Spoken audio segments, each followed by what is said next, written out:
Li Tirkiye piştî hevla darbeya leşkeriya 15 tîrmeha 2016 di 20 tîrmehê de biryara rewşa awarte hatibû ragihandin û 21 tîrmehê jî karîger bibûn. Rewşa awarte li Tirkiye heft caran hate dirêjkirin, 2 salan bênavber berdewam kir û sala 2018 de hate rakirin. Lêbelê bi biryarnameyên di hikmê yasayî de bi sed hezaran kes jî kar hatin dûrxistin û bi sadan kargeh hatin girtin.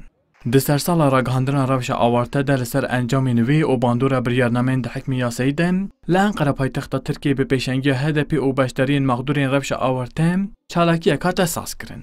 Di çalakiyê de hevserokê HDP Mîtal Sancar axaftinek kir û got piştî hewla darbeya leşkeriya 15 tîrmehê ji aliyê desthilatê wê jî di 20 tîrmehê de darbeya sivîl hatiye karîger kirin û ev bi salana Tirkiye bi vê darbeyê tê birêvebirin.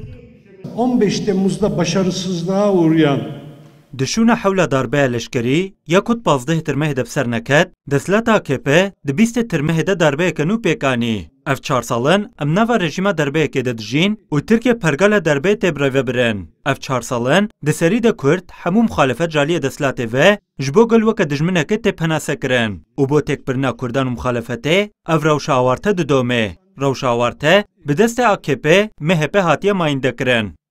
Li gel karîgerkirina rewşa awarte bi biryarnameyên di hikmê yasayî de 7320 akademîsyen û xebatkarên zankoyan ji ser kar hatin dûrxistin. Yek ji wan akademisyenan Profesör Dr. Necla Kurul dibêje tevî ku ev bêsûc hatine dîtin jî desthilatê destûrine daye wan karê xwe bikin û 4 salin çendîn akademisyenan ji ber vê rewşeheyî xwe kuştiye.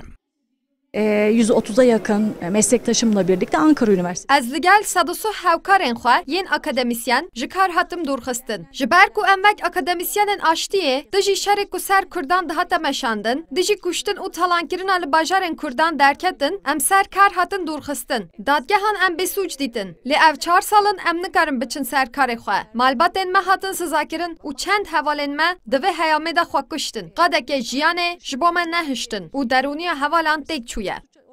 Sekreterê Giştiyê Komeleya Mafê Mirovan Osman İşçî jî da zanîn ku piştî ragihandina rewşa awarte ev 4 salin li Bakurê Kurdistanê hêzên asayişê her tiştî dikin û ji salên nûdê xirabtir e rewşa bajarên Bakur. Her wiha İşçî dibêje ji ber wê yekê kêşeya Kurd kurttir û aloztir bûye.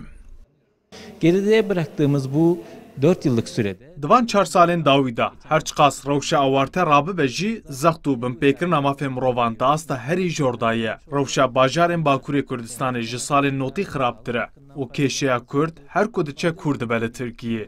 Li Bakur tevî hemû kiryarên asayişê bêsizayî zêde bûye û ev 4 salin her tiştên nebaş têne kirin. Di heyama rewşa awarte de ku navbera salên 2016 û 2018 de li seranserê Tirkiye û Bakurê Kurdistanê karîger bû, 282,700 nûd kes hatin binçavkirin, nûd 4000 kes hatin girtin û derbarê 80783 kesan lêpirsîn hate vekirin. Her wiha 53 rojname, 34 televîzyon, 7 radyo û 6 ajansên nûçeyan bi giştî 179 saziyên medyayê hatin girtin. û niha jî li dadgehan doza bi hezaran kesî berdewam dikin. Vural erişmiş. Kurdistan 24, Ankara. Cizre'de 2-3 günden bu yana